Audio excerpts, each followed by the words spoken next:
अस्सलाम वालेकुम। अब आप मियाँ इलेक्ट्रॉनिक्स की इंस्टॉलमेंट घर बैठे भी जमा करवा सकते हैं। तरीक़ाकार जानने के लिए वीडियो को एंड तक देखिएगा। सबसे पहले आपने मोबाइल में कोई भी बैंक ऐप जो आपकी है उसको ओपन कर लेना है। ओपन करने के बाद आपने पेमेंट्स को सिलेक्ट करना है। यहाँ से आपने बिल्स एंड पेमेंट्स, यहाँ पे वन बिल की ऑप्शन आ रही होगी, उसको आपने सेलेक्ट करना है। यहाँ आके आपने ऐड पे क्लिक करना है। ऐड पे क्लिक करके select payment type, invoice and voucher.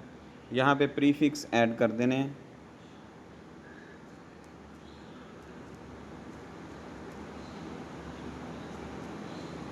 Prefix add करने के बाद आप अपना अकाउंट नंबर जो है वो यहाँ पे ऐड करेंगे। यहाँ आप अपना अकाउंट नंबर ऐड करेंगे।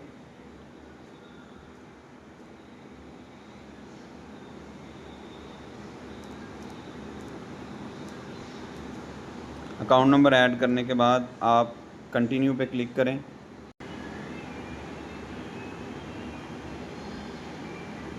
यहाँ आपके अकाउंट की डिटेल आ जाएगी।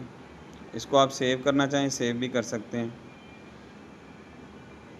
ये अकाउंट की डिटेल चेक कर लें, नाम और इंस्टॉलमेंट की अमाउंट।